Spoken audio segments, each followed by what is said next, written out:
Welcome to Caffeinated with Charlie William Parks. I am Charlie. We are back. This is episode 4. A new hope being to eat pizza later? I don't know, maybe. I'd love it if you sent me some pizza. So what is this place? This is where I give you the latest on everything that enriches your life. From health and wellness to art, music, and culture, we cover it all. This is your weekly self-growth magazine because you don't got time to listen to 50 podcasts, and frankly, I don't want to either. I've got other stuff to do. So we meet here once a week and we get it done. So please like, subscribe, notifications, drop a comment, let me know what you want to hear about. And on today's show, we're talking about Mounjaro, the weight loss drug. What is it? Why is it? Where is it? Seems like it's everywhere lately. High protein hacks. How to get all the protein in a day without going over your caloric goal. Let's go. A new segment called Crazy Schtuff I saw this week, featuring personal trainers who can't train. Third period hat tricks and squirrels gone nuts. You want to get nuts? Come on. Let's get nuts. We have Deadpool and Wolverine. The final trailer has been released before the July premiere, and we also have the season finale of the ever-incredible X-Men 97. In the end, I'm bringing it back to nutrition like I always do. I'm giving you my recipe for high-protein, crispy chicken quesadillas. You're not going to want to miss them. For not a lot of calories, you're getting a whole lot of protein. But first, before we begin, we must have Coffee of the Day! Today on Caffeinated, we'll be drinking a Costa Rican blend from Coffee Brothers. These guys are also based in New York. I'm in New York, so I'm particular. It has hints of caramel, peach, and raspberry. It's a single origin whole bean. I love these guys too. I order stuff for them all the time. I make it in my V60 like I make almost all my coffee, and today we're icing it because it's a little hot, so. Oh, wow, that's so good. Check out coffeebros.com, maybe check out the Costa Rican, and I think you might enjoy it. Tell them Charlie sent you. Mounjaro. All right, this is exciting. This is like a trending thing right now. Look at me getting in there with all the kids and the trends. But first, I am not your doctor. We're talking about a drug here, and you should never take anything because anybody, Thor lookalike or not, tells you to take it or not take it. Always talk to your doctor first. And you must always learn to be your own best advocate. Nobody's going to watch out for you quite like you. That being said, Mounjaro. It's now being prescribed by doctors for various reasons. We'll talk about those reasons in a moment. And I'm even seeing spas advertise it as fat loss shots. I feel like I'm thinking like, come on, ladies, come get your fat loss shots. Got your fat loss shots. Like they're hot dogs at baseball games. I'm not entirely comfortable with that because for one thing, those hot dogs at baseball games, that can't be real meat, can it? Al, is that real meat? Can you pull it up? So I'm hearing about it in the media all the time. I'm hearing doctors, RNs, even pharmacists talk about it a lot. I'm hearing celebrities are using this stuff. And because I'm interested in health and wellness in general, kind of in the know a little bit, people are actually asking me about this stuff as well. The questions I wanted to have answered when I got curious about it was, for starters, what is it?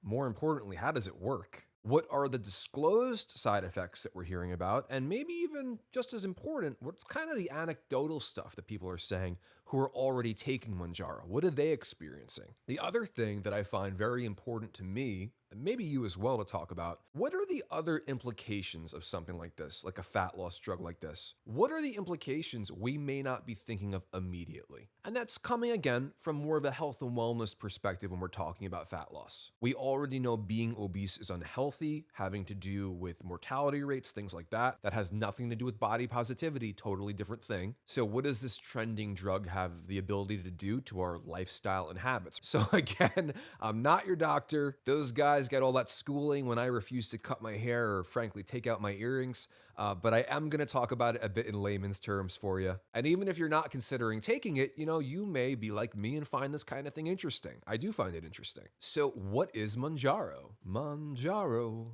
Costanza. Mounjaro is the brand name of the drug tirzepatide. It's a relatively new FDA-approved drug that gets injected once a week in a range of 2.5 milligrams to 15 milligrams. It's raised in 2.5 milligram increments. It's of course injected under the skin. Your doctor is going to be the one to decide whether or not you go up a dose. Usually based on what I'm reading, you're going to be at a dose for about 4 weeks. Mounjaro works in the same way as hormones called incretins, which are secreted naturally in your body. They respond to food. Mounjaro specifically mimics two digestive hormones in your body, GIP and GLP-1. These hormones are responsible for the incretin effect, which is basically how your body responds to oral sugar or glucose and how your body produces insulin as a result of that. Basically, you eat some gummy bears, the incretins get to work, and hopefully they do a good job if we're lucky. But for people with type 2 diabetes, the incretin response is either impaired or it's completely not working. The incretin effect has been affected.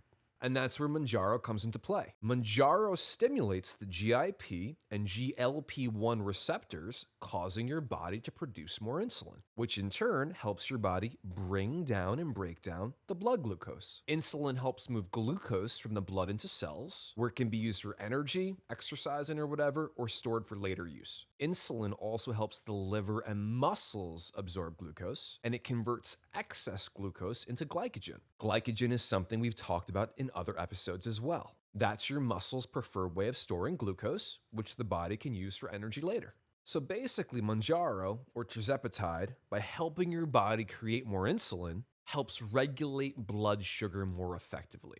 In terms of losing body fat, we know blood sugar variations are very important. Now, another way Mounjaro helps people lose fat is it regulates the production of glucagon. Glucagon, girl. Glucagon is a hormone the body produces that takes the body's stored glucose in the form of glycogen and turns it back into glucose, releasing it back into the blood. Basically, less glucagon means less glucose being released back into the blood, which means lower blood sugar levels. Insulin sensitivity is also increased with Mounjaro. That's something we talked about a lot last week in our apple cider vinegar segment. Check that out if you haven't already. So the more sensitive your body is to insulin, the less you need to lower blood sugar. That's the main problem again with type 2 diabetes. The body isn't making enough insulin, or in some cases it is, it's just not responding well enough to it. You're leaving too much glucose in the blood, which can cause a range of problems from heart attack to stroke, kidney problems, even cancer. So though type 2 diabetes can be managed, often effectively today, that's something if you don't have to have, you don't want to have. So we can see in this way how a drug like Mounjaro would help someone with type 2 diabetes in creating more insulin and lowering blood sugar. We also know this helps someone vicariously with fat loss because without those blood sugar spikes and drops, there's a huge decrease in cravings as well. I mean, cravings are a huge way that people gain fat. It's very easy to be eating terrifically all week, sticking to your plan, but then you're driving by the Olive Garden, and you know that even though the chicken and shrimp carbonara is 1,600 calories, it just doesn't matter because they're going to treat you like family. And they're also going to give you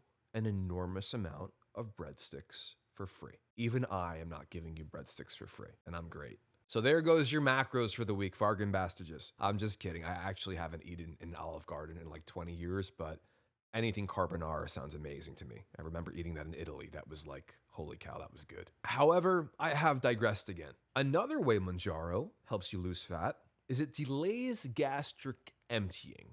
Yeah, kind of what it sounds like. It kind of slows things down.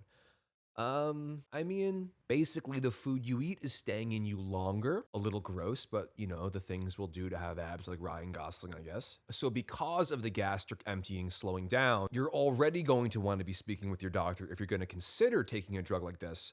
But if you're having digestive issues already, even more so. That could potentially make those issues a lot worse. Same deal with any medications you might already be taking that affect insulin. This also may affect insulin. You know, check that out first. Don't just take it blindly. This is also a good time to mention Mounjaro is only approved by the FDA to treat type 2 diabetes. It is not approved as of the time I'm recording this to treat weight loss. The drug tirzepatide, however, which Mounjaro is, under another name called Zepbound, is FDA approved for fat loss. I'm not even going to try and wrap my head around that one, or I'm going to have another Rick James digging his feet into Eddie Murphy's couch moment. Yeah, I remember doing that. But the bottom line is someone is making a lot of money selling these fat loss McFlurries under different names. Oh, capitalism. But it can't all be great, right? I mean, what are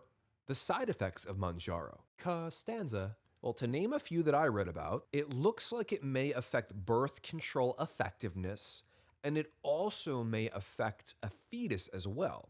So if you're trying to have a baby, or if you're not trying to have a baby, you may not want to take Mounjaro. There are also concerns with Mounjaro and thyroid cancer. If that runs in your family, tread carefully, be aware. Now, other than the gastric issues, which we talked about a little bit, I also have heard about obviously pain in the injection site, swelling, allergies, and of course, we have to consider if we're not eating enough, there's all kinds of malnourishment issues. Anything we're doing, we really want to make sure it's benefiting our overall health if we can, not just our appearance. A really interesting topic is Mounjaro versus Ozempic. We hear a lot about Ozempic today too. I actually remember hearing about Ozempic first before I even knew what Mounjaro was. It was like, I had heard like, how is Oprah losing all this weight? It must be Ozempic. I don't know if it actually was or not. You get a free fat loss injection. You get a free fat loss injection. Somewhere there is someone running that promotion right now.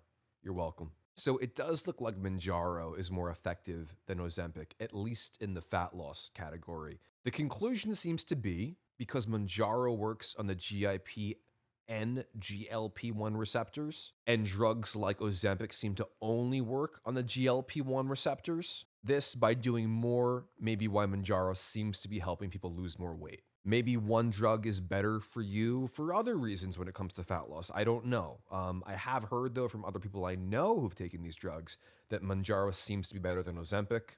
I'm not sure. I was also asked last week, is it true that people who are using these drugs are really only losing muscle mass? That's a very interesting question. I have two answers that immediately come to mind. One, I don't know, maybe. I mean, it could. It does make a lot of sense because, two, anytime you go into a caloric deficit, meaning you're eating less than your maintenance calories, check out that episode, and you're not eating enough protein in the already fewer calories you are eating, because heck, you just got a fat loss shot in the ass. I mean, who needs to weight train? The weight's just gonna fall off, right? Well, maybe not. That could be a scenario where your body is actually holding on to fat and losing a lot of muscle mass. This is when your body has, dare I say crudely, what's called a starvation mode, where a prolonged malnourished body will hold on to body fat and actually burn these guys, the muscles. If this was happening with Mounjaro, how would we counter it? What would we do? And again, I don't know how and if this drug itself influences muscle mass, but the first thing I'd say that I mean would probably help is lift heavy weights, weight train, strength train. Next, make sure you're eating enough in general, even as you are losing weight. And lastly, make sure you're getting enough protein. We're going to be talking about that more a little bit later. So this is the cool one that I really wanted to talk about today. And this is what inspired me to make this episode is what are the effects of Mounjaro and drugs like it on society, how we look at fat loss, and even more importantly, what habits may it encourage? What are my concerns? So first off, there's going to be a difference between people who are using it for diabetes type 2 versus people who are using it strictly for fat loss. If you're using it for type 2 diabetes and a side effect seems to be you're losing weight and you're obese, you're dealing with that sort of thing, hats off to you. That sounds terrific, at least to me. On the surface, that sounds good. Your doctor knows better than I. Excellent. It also helps as well that tirzepatide, when prescribed as a type 2 diabetes medication under the name Mounjaro, is often covered by health insurance. So for people who are on a budget, again, great for you. Now, for the people who are using it exclusively for fat loss, first off, I want to say I absolutely think there are people in the world who need extra help, especially when it comes to fat loss. Be it for physical or mental reasons, I absolutely feel at times medications can be the right choice. They can be wonderful for you if you can find one that you and your doctor agree on, and it seems like a good path forward. I've dealt with really crummy anxiety over the years, and at times I've used medications to help me. So I'm certainly not going to begrudge anyone the chance to feel better on their own terms. That would be Charlie calling the kettle buff. But I do have two concerns. First, the fat loss people will have to get the FDA-approved version of tirzepatide under the name Zepbound, which currently, at the time of this recording, is not cheap. I think it's like well over $1,000 a month. So right there's a financial implication to taking this. Fine. My second concern, the bigger concern, is when these medications are prescribed without any lifestyle changes. It's just like, here's the drug, the doctor's got other people to see, good luck. And what I mean by not making lifestyle changes is maybe you're not exercising the way you should be, or you're not making nutritional changes you should be. You're maybe not even prioritizing sleep, which is so important. Maybe you're just eating less of whatever you want because you're not as hungry and you're losing weight. And this is the scenario that I hope people don't fall into. You know, you've been trying to lose weight forever. I feel for you. I actually know what that's like. You're someone who eats relatively healthy most of the time. Sometimes, you know, you fall off the wagon, the chicken and shrimp carbonara, whatever. It's been really tough for you, and sometimes it's probably more mentally tough thinking that you may never ever lose the weight. That's got to be just as bad as the obesity itself. And now this drug comes along and it's so promising. You know, you're not as hungry, you don't have the same cravings, you're feeling fuller, more satiated longer, you're losing weight. Big win, right? Well, maybe. Stay with me. Now that you're not eating as much, you can eat some of the foods that you really couldn't have eaten prior while still losing some weight. Now these foods that maybe aren't nutritionally healthy are slipping into your diet. You're losing weight still because you're eating less, but now before you know it, you've developed some habits where you're eating things that normally you would not be eating. And yeah, you're not getting enough protein now and you're losing some muscle, but all right, hey, who cares? I'm still losing weight, right? I mean, my jeans are looser, the number on the scale keeps going down. Well, what happens if this drug becomes too expensive? Or you have a financial emergency or a situation where you can't afford the drug? What happens if it's so in demand people can't get it, or there's a recall, or there's this other crazy side effect we don't know about yet? I don't know. Now you've developed some poor lifestyle habits, and this drug that's kept your blood sugar and your cravings and your appetite in check, it's not there anymore. That's a recipe for nutritional disaster. You see what I did there? So I urge anyone, when you make the decision with your doctor, if you do, whether or not this is the right medication or the wrong medication for you, please also consider your overall lifestyle and your overall health as well. I would implore you to do that. You don't want to just be putting a Band-Aid on something like that. And I also get the impression this is not the kind of medication for someone who just has like 5 pounds to lose. So, you know, consider that as well. There's usually no free rides as far as I'm concerned. And if it sounds too good to be true, it might be.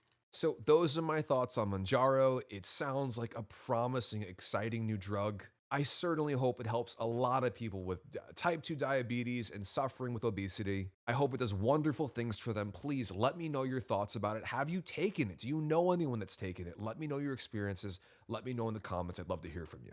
Next up, high protein hacks. Let's get some more protein in that diet, huh? How do I get all of my protein in a day? And how do I recommend you get all your protein in so you can hit your protein goals too? I get stopped on the street all the time and asked this question. I think it's because I'm delusional. Hey you, long-haired, unshaven Thor-looking fellow. Care to help me reach my protein goals?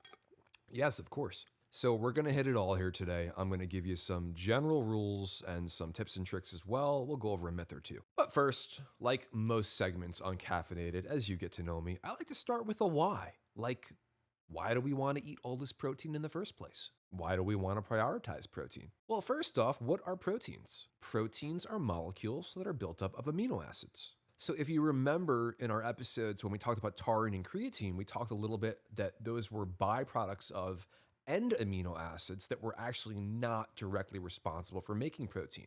The reason I pointed it out was generally when people think amino acids, they think, oh, the building blocks of protein. Why do we emphasize getting more protein in our diets? Well, first, kind of the easy one you kind of know, protein is the building blocks of muscles. So when you're in the gym, training your glutes hard like I do, you need protein if you want to build those glutes. Second reason protein is really important is protein in itself is satiating. So when I'm on a diet that's calorically limiting in any way, be it I'm cutting, trying to lose fat, or I'm just even counting my calories to make sure I'm maintaining my weight, I'm not gaining or losing, protein's really important. So protein is not just for building new muscle or maintaining the muscle I have, which it is for, it's also to keep me from getting too hungry. The third reason we want to make sure we're eating enough protein is it's very good for our bone health.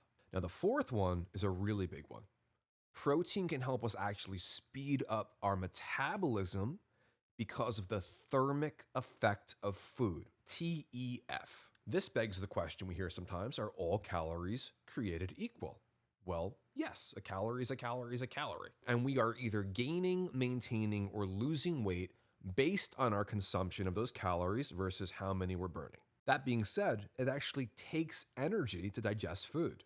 It takes calories to burn calories. And protein, it takes more energy to digest. So while 5 to 15% of the calories and carbohydrates and fat are used to burn the carbohydrates and fat, 20 to 35% of the calories and protein are actually being used to burn the protein. So in big round numbers, if I eat 250 grams of protein a day or 1,000 calories of it, which is a lot of protein, anywhere between 200 to 350 of those calories are going to be used to burn the food. And by burn, I mean digest, absorb, metabolize, all that good stuff. This, in essence, is increasing our metabolism. This is a fantastic effect of protein. Protein is also shown to help with blood pressure and healing from injuries. And we won't talk too much about that today, but more reasons that protein's pretty great. But the bottom line is the more protein in your diet, within reasonable limits, of course, the better it is. So what is the easiest way to get more protein? Well, the easiest way to get more protein is just to eat more food. But if I'm trying to lose fat or even maintain my weight, I have to get creative with my food sources in order to do that. I can't just eat protein or food like crazy without paying attention to the calories. So me personally, I usually want to eat, for my size, about 190 to 200 grams of protein a day. Here's how I do it without eating too many calories. Rule number 1, make substitutions. This is the easiest example I can think of. Look at the things you already enjoy, make some substitutions. Do you enjoy drinking coffee like I do? Well, a cup of whole milk has about 150 calories, 8 grams of protein. A cup of Fairlife ultra filtered milk is 80 calories and 13 grams of protein. If I make this change alone, I can have a cup of Fairlife and get more protein for less calories. Or I can go really crazy, have 2 cups of Fairlife, get double the protein for just about the same amount of calories. It's an easy change and that milk's really good. Second substitution you can make that's really easy, opt for an Applegate or an organic cold cut. That means one that's not loaded with nitrates, fat, and all kinds of crap. You can have 2 slices of Applegate ham for only 70 calories and about 11 grams of protein. Avoid the boar's head cold cut cheese stuff and, get the Applegate, you're rocking. Cold cuts in many ways are demonized sometimes. If they're prepared in a healthy way like Applegates are, they're okay to eat. I like Applegate products in general. I get a bunch of different stuff from them. I even give them to my kids. Check them out. Third substitution, snacks. I'm gonna go there. I'm gonna say it, the Ninja Creamy. If you like ice cream and you don't have a Ninja Creamy already, you're crazy. Why even tempt yourself? Just eat the ice cream that's delicious and don't feel bad about it. High protein ice cream, delicious, lower calories, more protein. Do it already. I'll get you the link. You can check out last week's episode as well.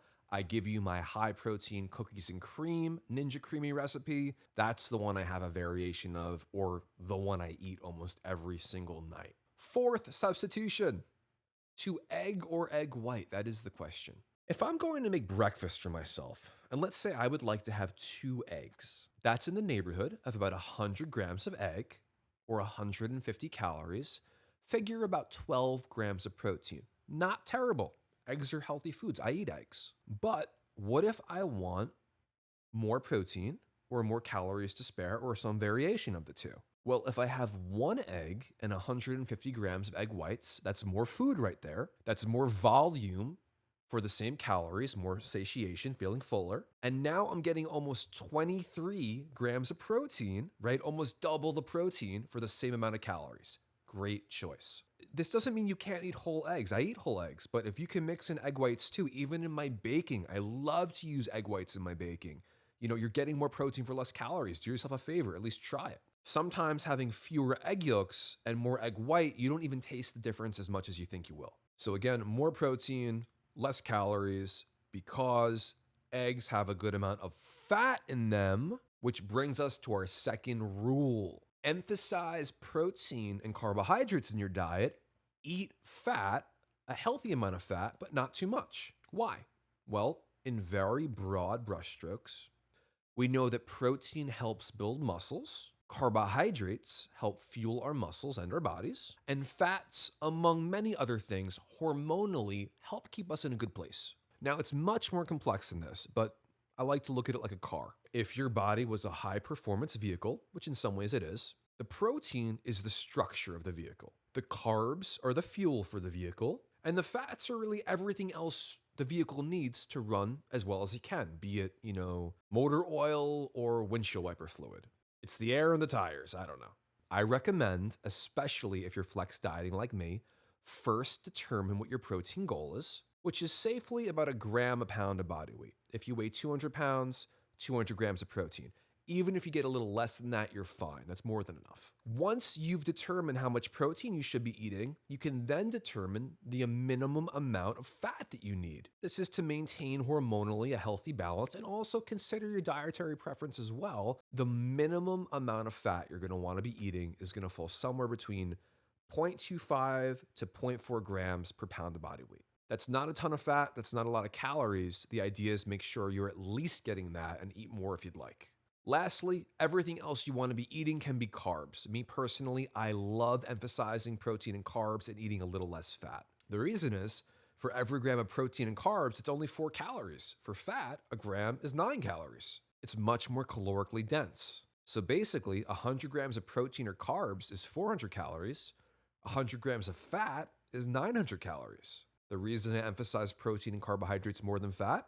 It allows me to eat more in general. It allows me to leave more room in my diet to hit my protein requirements. If we front load our diets with fats, be it foods I love too, healthy foods, like olive oils, cooking oils, or peanut butter, which I really love, it can be very easy to hit our caloric goal very quickly. And we may be falling short of our protein goals then, which brings us to our third rule. Rule number 3, plan your meals in advance. Even if you're not meal prepping, even if you don't know how much you're going to eat in a meal, at least know what you are eating. Example, I'm someone who eats 5 times a day. Meal number 1, I'm going to have a protein shake. Fine. Meal number 2, I'm going to have some lean beef. Meal number 3, which is kind of a snack, I might have some cottage cheese. Meal number 4, I could have some poultry, some chicken. Meal number 5, I'm going to make a Ninja Creamy. I'm going to have the Fairlife milk in it. That's where I'm going to get that protein from. Now I know 5 different sources a day that I'm going to be getting my protein from. What if I like to have a bigger dinner and smaller snacks? Or what if I like a big breakfast and a smaller dinner? It doesn't matter. As long as you're getting enough protein in the day, you are fine. See, what we're trying to avoid here is a situation where even if you're tracking your calories and macros, and more power to you, a lot of people don't even do that. You might get to your last meal and you might need like 40 more grams of protein to hit your goal. You might only have 150 calories left. That could be tough to do. Which brings us to not our next rule, but our next myth, which we must dispel. Protein timing, or as I like to call it, Lord of the Protein, the bullshit of meal timing. I said bullship. And a bullship, ladies and gentlemen, is a vessel commodored by a bull. You see, many years ago, when I was a young man, protein timing was all the rage. It was insane. If I did not get home within half an hour of my workout and consume X amount of protein, I don't even remember what the hell it was like you might as well have not worked out. You did it all for nothing, kid.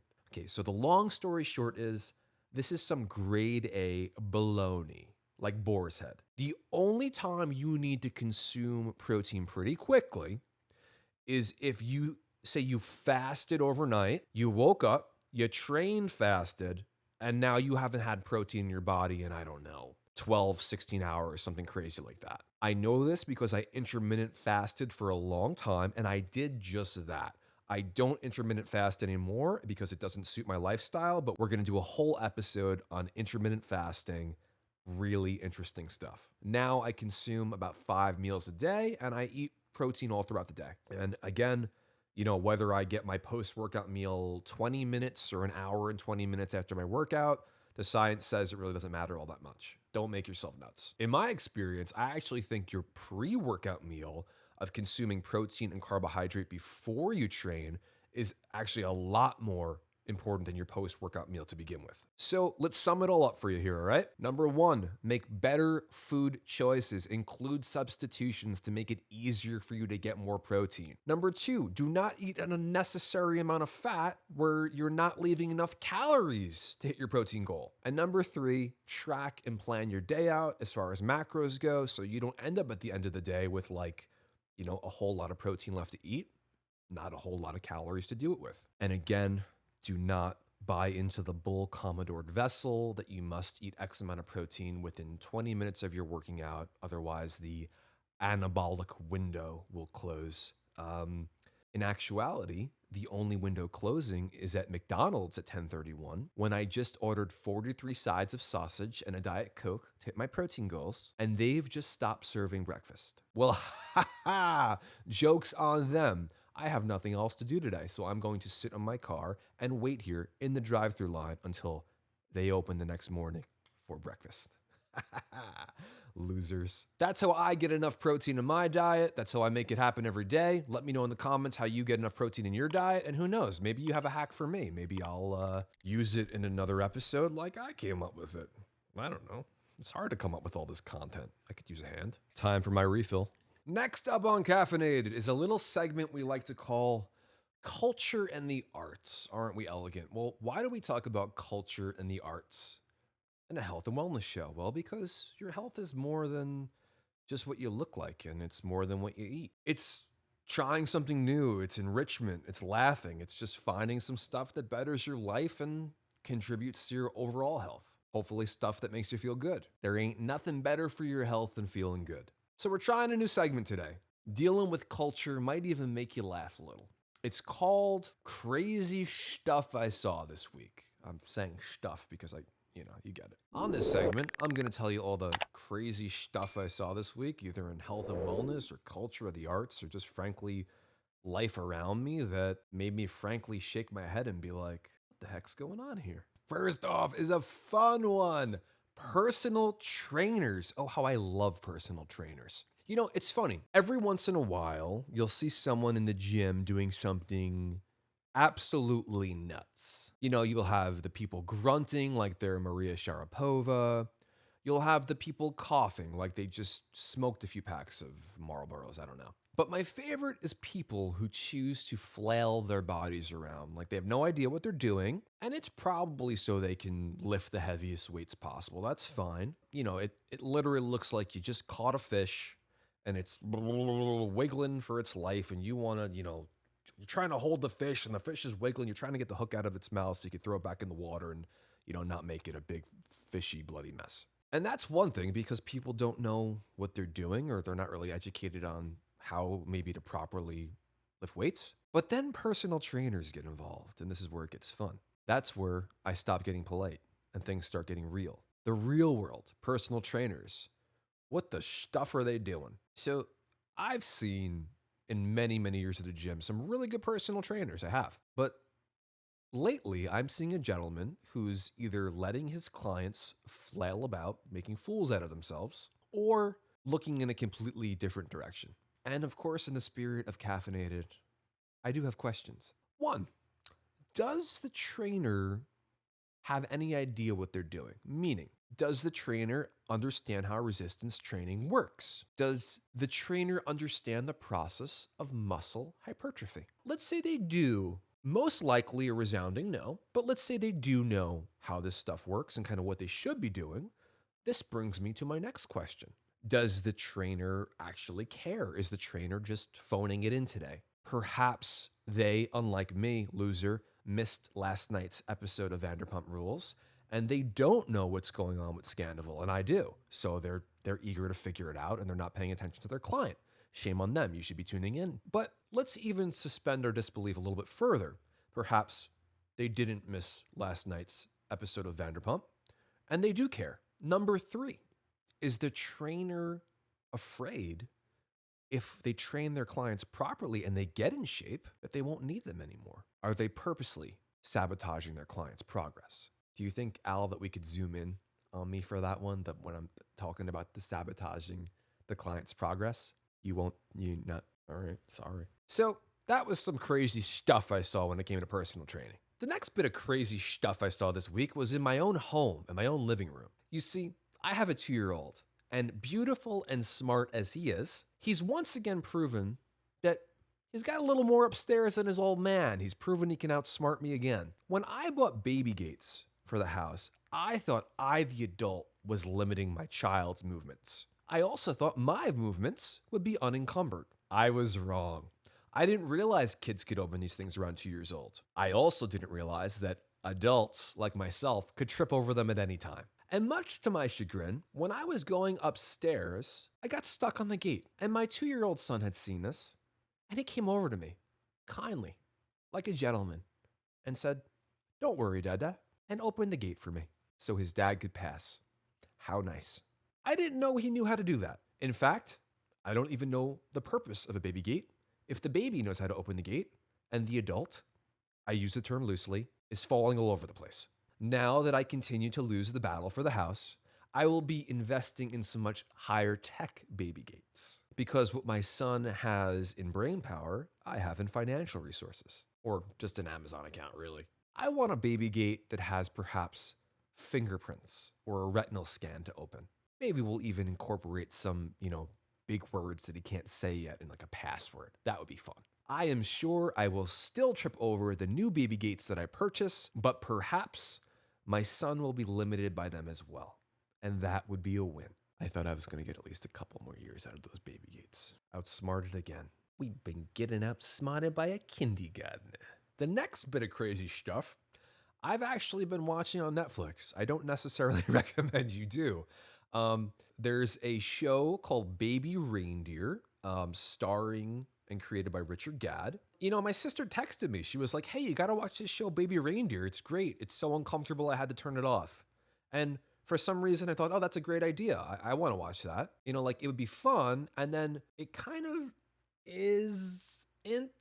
kind of is not. I don't know. The show is kind of like watching someone fall down with a full tray of food on their shoulder, only the food they spill all over themselves is disturbing, kind of like the monkey brains in Indiana Jones. Dr. Jones! Dr. Jones! So the show is loosely about Gadd's real life experiences with a stalker. So disclaimer, there is now real life drama again between the person he claims was his stalker and himself. And there's all lawsuits and she's on TV now and I don't know what to believe in all this stuff. It's all very, I don't know anything about it. I purposely don't want to know anything about it. The show itself is borderline entertaining, but maybe more so cringy with a little touch more disturbing.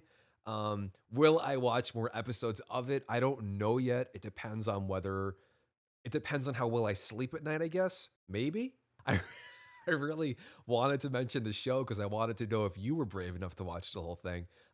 If you are brave enough to watch this whole thing, let me know what you think of it in the comments. I mean, this is like Ronald McDonald scary. Now, the next bit of crazy stuff takes us to the good old NHL, and heck do I love playoff hockey. Now, I grew up a Jaromir Jagr fan. He was my favorite hockey player by far, still his favorite hockey player of all time, and I was a fan of wherever he went until he came to the New York Rangers, and I've been a fan now for almost 20 years. Actually, that's better. I didn't know he knew Magic. Did you know the host of Caffeinated knew Magic? Second round of the playoffs, Game 6. Carolina is leading 3-1 in the score. It looks like they're going to force a Game 7. And crazy Chris Kreider, he calls it in between periods. He's like, I'm going to get a goal.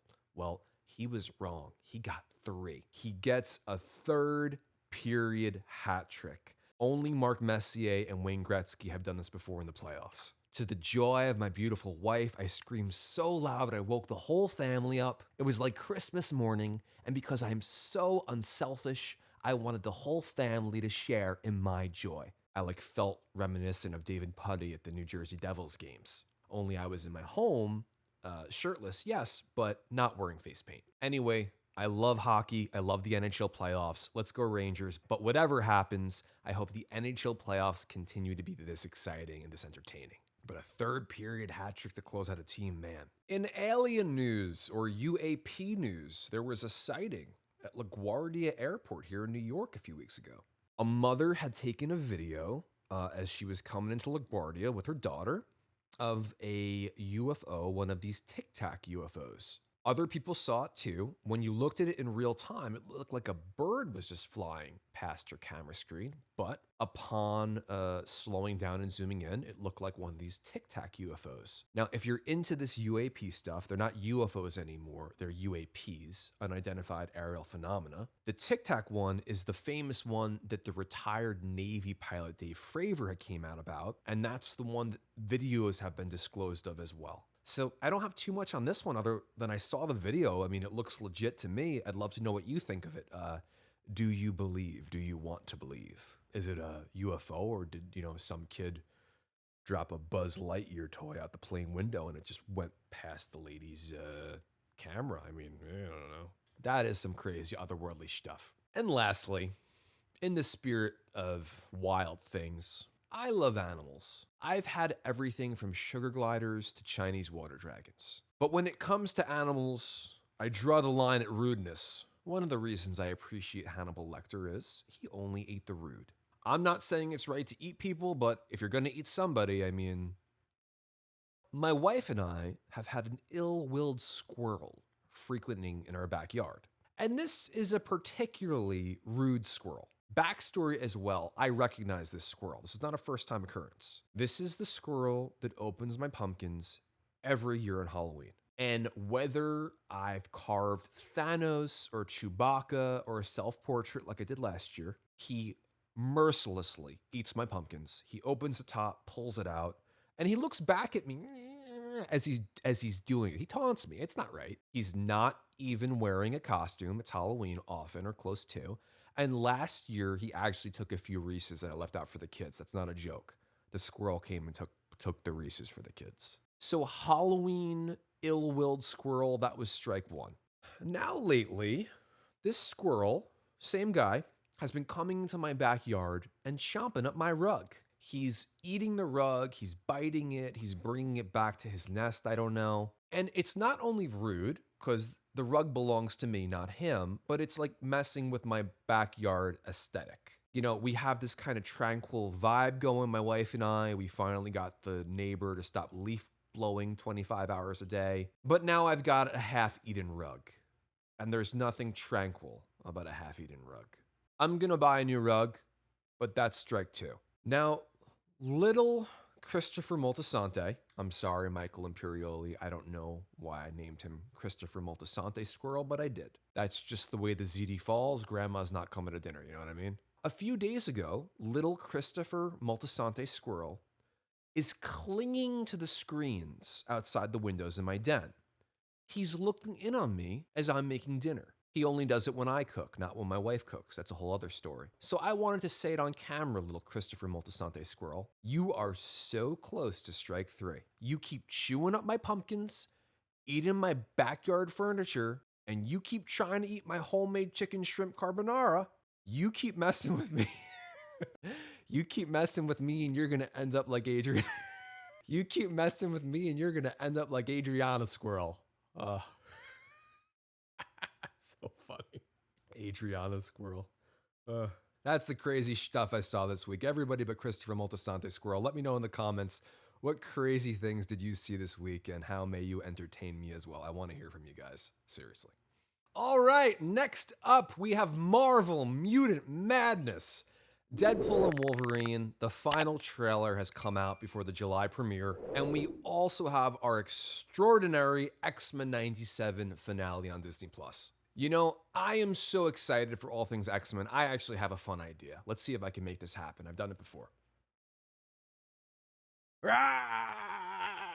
This is much closer to the vibe I was going for. So I'm excited for all things X-Men. It's been a great year so far for the mutants. Deadpool Wolverine again, coming out July 26th. I've already got my tickets. Thank you, Barry. We've got the handsome Ryan Reynolds, six-pack and all, as the grotesque Deadpool. And the maybe somehow even more handsome Hugh Jackman as Wolverine. Triple threat. He acts. He dances, he slices. So I love these two together. Based on the trailers we've already seen, we know it's going to be action-packed. It's going to be so much fun. It looks like it's tying into the Loki series we saw on Disney Plus, which again was a really, really good series. Maybe Marvel's best series on Disney Plus. It also looks like in this movie, we're going to get a lot of cameos from other characters in the Marvel universe as well, mutants and not. It looks like Jennifer Garner as Elektra may show up, Halle Berry as Storm. I'm sure we'll see Patrick Stewart as Professor Xavier, and I'm still waiting, fingers crossed, for them to call me for my Gambit cameo. They're doing reshoots, there's still time. So there's two things I want to touch on as to why you want to see this film. First of all, you probably want to see it already. You don't need me to tell you any of this. But number one, Disney has really given them the blessing with the R rating. I mean, this is like a hard R. There's like Fs flying everywhere. If the movie is anything like the trailers, it will be very crude, hilarious, not safe for work. I'm gonna love it because it's gonna be exactly the way that Deadpool should be. I feel like, if they were going to make a Deadpool movie and we're like, listen, Ryan, we know what you did with the first two, but, for the mouse, we need this to be a little more toned down. I don't know if it would work for a Deadpool movie. So this is just exciting that they're doing it this way and they're letting them kind of have free reign with the vulgarity. And number two, we're also going to see in all his glory, Wolverine in the yellow costume. Yes, we prefer yellow spandex. As you can see, mine's kind of a vintage outfit, but you get the idea. I'm a fan of black leather, friends, just not on my X-Men. Based on the trailer, seeing Hugh Jackman in that yellow suit, he looks dynamite, he looks amazing. He's gonna put on the mask too. I can't because I'm wearing headphones. It's gonna be bonkers. You put these two together, it's gonna be such a fun time, and rumor has it this isn't the last we're gonna see of them either. It looks like they may be getting together for the movie Marvel Secret Wars as well. Marvel's wanting to push these characters to the forefront, characters like Deadpool and mutants like Wolverine, and I think a lot of that in part has to do with X-Men 97! I did a little bit on this in the first episode because it's been like a groundbreaking show and it's kind of transcended genres and stuff like that. People have loved it. I did not expect it to be anywhere near as good as it was. And when I saw how terrific it was and I saw in the media the response to it, I knew I wanted to talk about this in culture and the arts. And the funny thing too is I've gotten actually a lot of feedback from you guys in terms of about the X-Men 97. Either you've been watching it already, you love it, or you're going to watch it now because you heard me talk about it and you have watched it and loved it, which is great. I love to hear that. I'm going to do a little bit on the finale here, no spoilers. Quick background, if you missed episode 1, here's the X-Men for you. They're an extraordinary group of people with extraordinary abilities. They're hated and feared by mankind, the X-Men are. The core of the series is these two characters, Professor Xavier and Magneto. And again, it's kind of like Martin Luther King Jr. and Malcolm X. And they both disagree with how to deal with the humans that all want to kill them. To thicken the plot a little bit more, Magneto also happens to be a Holocaust survivor. So he's really not willing to see his people, the mutants, go through that again. Hence his much more extreme way of fighting for the mutants' rights. And that's about 60 plus years of, X-Men history, kind of the crux of it in a nutshell there. A lot of strong parallels with things we see in society today. And the stories obviously are much more in-depth,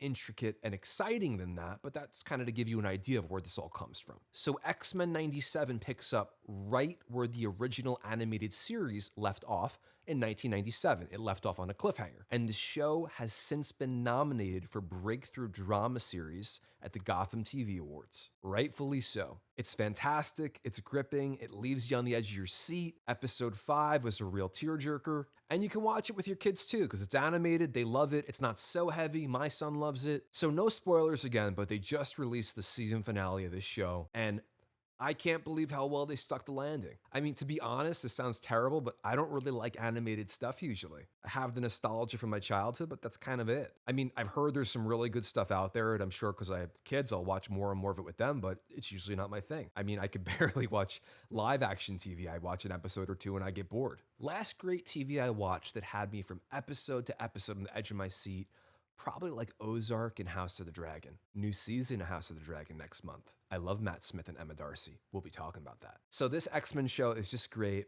The finale is released in 3 parts. It's called Tolerance is Extinction, part 1, 2, 3. It's based on themes from the graphic novels, like most of the stuff they do. And each episode, frankly, just keeps getting progressively better and better. The finale sets up the next season. It also has a post-credit scene, which gives you kind of another holy stuff moment. They're going there. And as for next season, Writer Beau DeMayo had parted ways with the show before season 1 was released, but he had written most of season 2 already, and it seems they're going to honor his ideas. So we know at least season 2 will probably be pretty good, and hopefully it keeps on being good after that. It's a great show. I hope it continues to be a great show. I gotta say, one of the things that disappoints me the most is, they release these episodes on Wednesdays, and every Wednesday was like really exciting that an episode was coming out, my hump day was a lot better. So I love the show. Let me know in the comments, how do you keep your hump day exciting? Oh no, I need a proofreader. Did I just say, you don't have to let me know in the comments about your hump day. That's probably not going to be good for YouTube or wherever you're listening. I really need to get someone to proofread my material. I mean, this is borderline juvenile. I don't want to be known for this. I'm just not a cringe humor guy. Last up, as promised, I'm still wearing my Wolverine costume. High protein, crispy chicken quesadillas. 50 grams of protein for about 450 calories. You can't go wrong there. You also, if you don't eat as much, you can break these up into 2 meals because there's more than enough there. This is an amazing way to keep your food interesting, delicious, and keep your protein high. Kind of feels like you're eating something exotic. So first thing you're gonna do, you can prepare it in advance if you want. You're gonna get some ground chicken and cook it up. You can add spices like garlic and oregano, which I recommend. I even sometimes add a little ginger to it, just to kind of, make it a little more flavorful. Cook this up. I make mine in bulk. You can do that too if you want. Set the ground chicken aside. A nice way too, if you want some additional crisp on it, is you can hit it with some coconut aminos after.